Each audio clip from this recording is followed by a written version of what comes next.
Pernikahan yang diharap membawa bahagia justru menyisakan derita bagi influencer dari Lampung satu ini.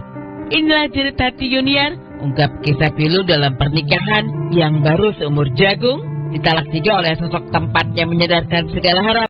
Yuniar kian berkala kesal saat mengenang perjalanan cintanya.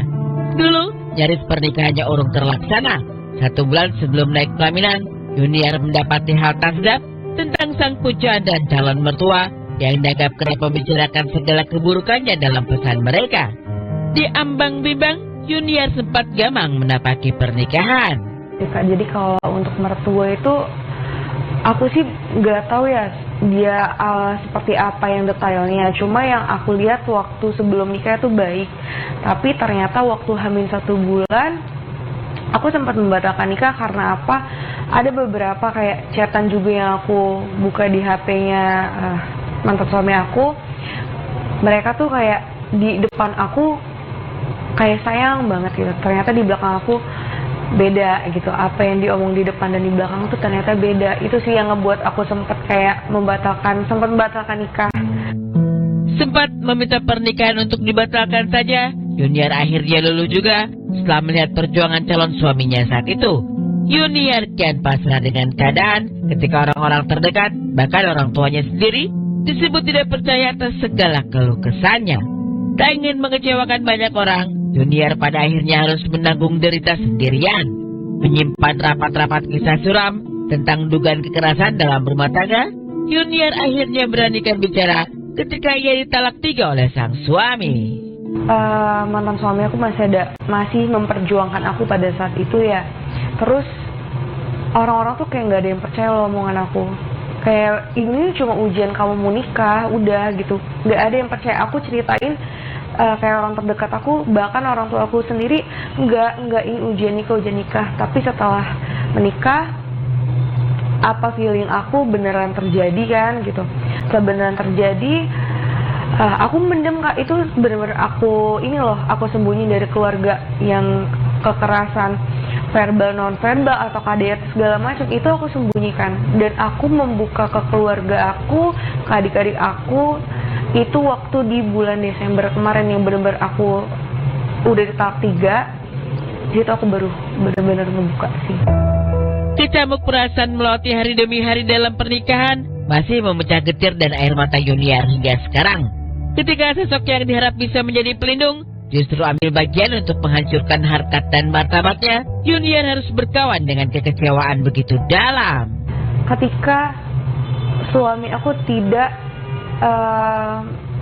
untuk dibela, bukan membela ya, istilahnya ternyata suami aku tuh nggak berpihak kepada aku sih. Kemudian itu yang aku kecewakan adalah kekerasan seperti ini ya, kayak omongan ya, verbal gitu, kayak diomongin A, B, C, D. Itu kalau kita KDRT itu Kak, sakit, badan tuh pasti sakit, tapi luka tuh bisa hilang loh, seminggu, 2 minggu tuh hilang. Tapi kalau untuk kayak ucapan, kayak seumur hidup sakit banget sih hati aku. Selama terikat hubungan suami istri, selama memendam segala gundah, sehari terasa begitu lama bagi Yuniar. Sangat berat melewati setiap ujian, sehingga ia harus memulihkan kondisi mental ke psikiater. Ketika aku membaca chatan percakapan mantan suamiku dan mamahnya ya, itu sakit banget sih Kak. Karena orang yang aku sayang ternyata kok begitu ya di belakang aku gitu. Kalau mau dibilang sakit hati, iya, bikin kayak sesek loh liatnya gitu kan. Sampai benar-benar ngebuat aku harus ke psikiater sih. Itu yang benar-benar buat aku down. Karena seumur hidup aku baru sekali diginiin sih sama orang yang aku sayang gitu. Mencoba ikhlas, tapi tak bisa dengan mudah melupakan apa yang telah terjadi. Kecewa sudah pasti, ditambah rasa sakit hati yang belum mengering hingga sekarang. Satu hal yang paling disesalkan Yuniar adalah ketika sang mantan tak pernah menguntai permintaan maaf, bahkan tidak memulangkannya kepada orang tua.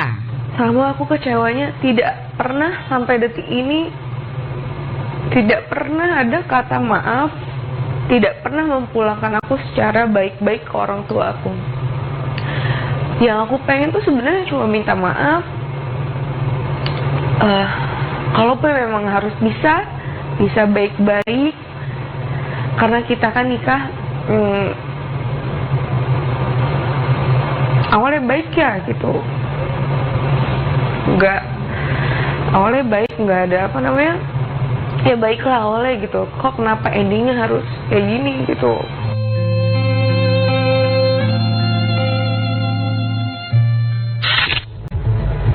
Ya turut prihatin gitu ya dengan apa yang terjadi kepada Yuniar, dan aku berharap di luar sana tidak ada lagi perempuan-perempuan yang harus terbenggelenggu di dalam